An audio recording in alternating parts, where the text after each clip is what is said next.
People, Deluded, I'm back again. Thank you very much for tuning back in. It's always a pleasure speaking with you guys. We know 98% of rumours are nonsense, but we might as well go through them. A lot of them are recycled. Let's crack on with the promising one coming from the Mail. Apparently, Arsenal's Buyako Saka looks set for a significant pay rise in a new contract despite the club seeking wage cuts among their side.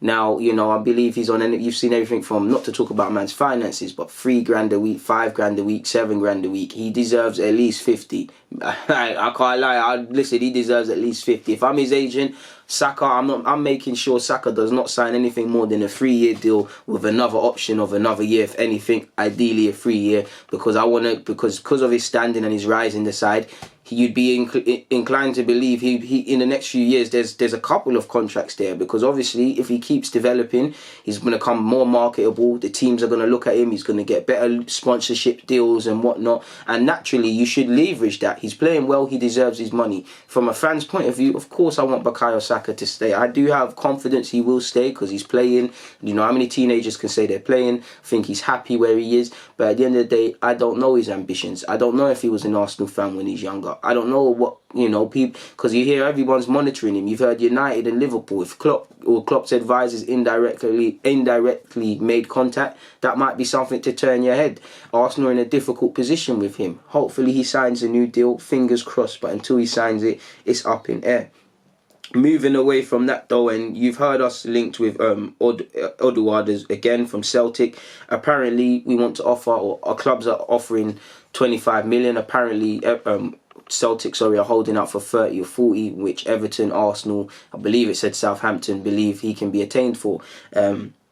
Apparently Arsenal lead the race as we look to replace Lacazette and Aubameyang this summer. Apparently was poised to sell the experienced duo.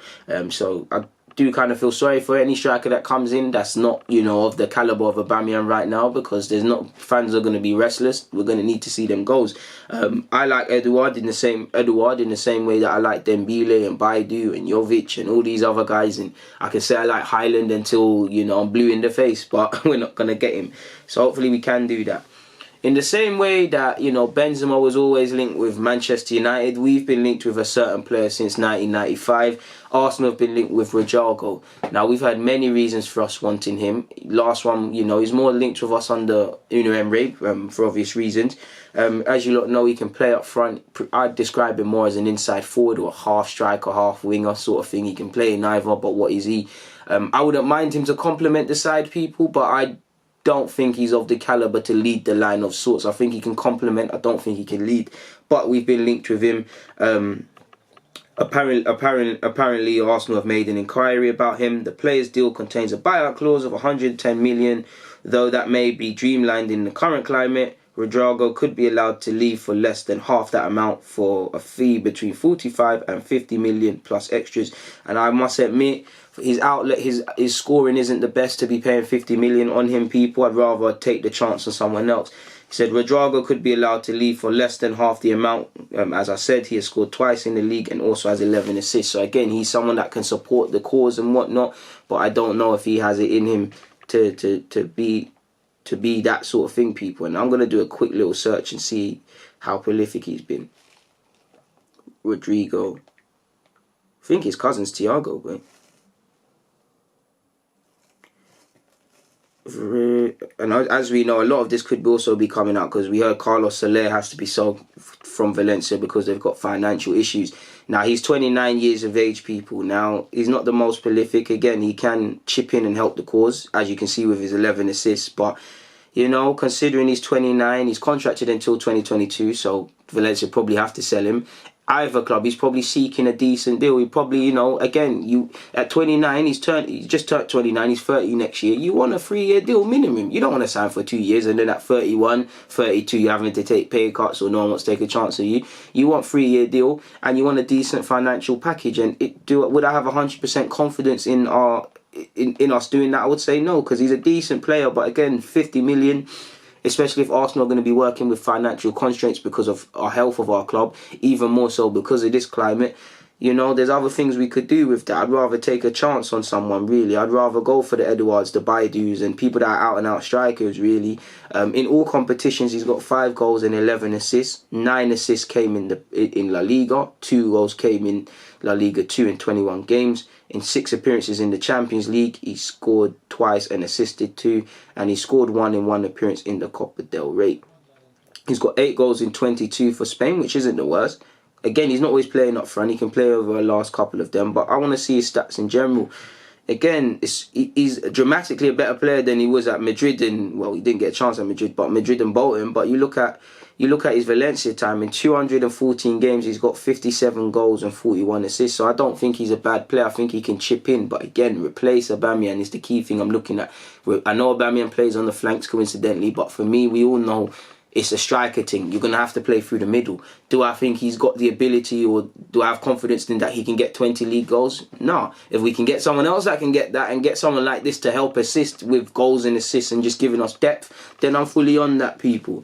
So we'll see what happens. And again, 11 assists is good, so take nothing away. I don't want to keep talking about Thomas Partey, people, but as you've all seen, apparently he's close to signing a new deal at Atletico Madrid. Probably was using Arsenal's interest as leverage for that, but until he signs that, the release clause is still there. According to DRAT75, who's a journalist, Arsenal want Atletico Madrid's Thomas Partey so much that they could offer Lacazette in exchange in a bid to get the deal done. Now, that's something you and I and a lot of people, because of the links with both clubs, have suggested. So maybe this journalist has put 2 and 2 together and thought, let me add my own spin on this. Maybe there's some legitimacy in this, because you have heard, obviously, if there's financial constraints, teams might have to be a bit more creative. You might see a bit more swap deals, even though they are a rarity. When did Arsenal last do that? Mkhitaryan and Alexis. Beyond that, I'm sure it was Julio Baptista and Reyes. Beyond that, I'm not too sure of any other club that's done swap deals off the top of my head, like permanent swap deals, not really. So you can see how that is. Apparently, Mikel Arteta's number 1 target, as he prioritises a new defensive midfielder. Apparently, the individual's future is still up in air. He's a very important part of Atletico. He has a renewal offer on the table, but he hasn't yet signed it. The club trusts that he'll do so and continue at Atletico for several more seasons, but he has a release clause. So we'll have to see what happens in that regards, people. Now, according to Foot, Mercato and RMC, apparently PSG, Arsenal and Seville are in contact for 16-year-old Rennes midfielder Noah Francois. Now, obviously, without knowing anything about players, you know there's something in the water in France. You know Rennes has a great academy. Look at 17-year-old Camavinga. You look at it. See Dembele a couple seasons ago. If we got them, man, where we'd be laughing now. If we got Dembele, we'd be laughing, especially. I don't know too much about this 16-year-old player, but what I do know is that he's got a good mentality because he's captain their side. He's played in the youth league. I'm pretty sure not only in central midfield, he can play at centre half. He's fairly decent with a ball at his feet. He's got decent physical qualities. He's got a decent engine. Like I said, I don't know too much, but from the things I do know, I do want him. Again, we're probably exploiting the fact, that, in France, typically you see a lot of players leave and there's ways of getting around things.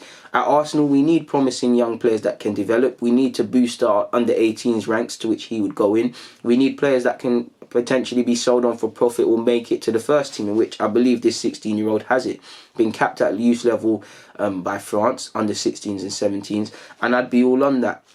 And if you're a Rennes fan, you're probably sighing, because typically a lot of young players you are seeing are being tapped up and seem to be at loggerheads in relation to agreements over not only scholarship terms, but also when that pro deal comes in, the structure of it, and they're leaving people. There's been a couple of them, and you get the feeling that could be the same here. And again, when you link with PSG, Arsenal and Sevilla, there's many different options. PSG, you can actually develop to a great standard in that team and keep it moving, and PSG actually have a couple of players on the first team books from the academy. Of course, it's sporadic, but there's that.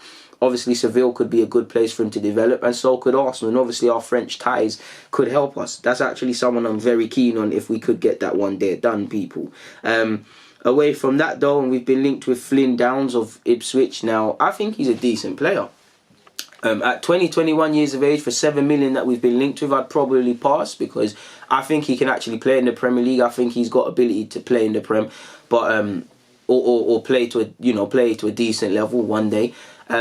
I look at it and I think, you know what, is he going to be a starter? Is he, you know, at 2021, I know he's there, but you've got Joe, you've got a couple other young centre-mids behind him, you've got this Noah guy, allegedly, if he came in, you know, there's other options around the team, there's other options I want to bring in. So how much would he realistically feature? Of course, he's English, so there's the homegrown thing. I do think he's a decent player. What stands out about me is his commitment. I think he's the youngest ever captain for Ipswich. And I remember a couple of years ago, he was on loan at Luton Town and helped them get promoted. He plays with commitment. He's got a good engine. He's fairly decent on the ball. He makes forward runs. He's an okay passer. Can play at the base in midfield or in a slightly more advanced role. You know, he's a decent player. Been capped a couple of times at England under 20 level. Forgive me if I'm wrong. He's a decent player. At 7 million, I would probably pass, but I do think he can hold his own in a Premier League squad. I do think he could eventually make the step up. So while I would give it a pass, if he was to sign, it wouldn't be the end of the world for me, and I can see why Fulham were interested in him for a while.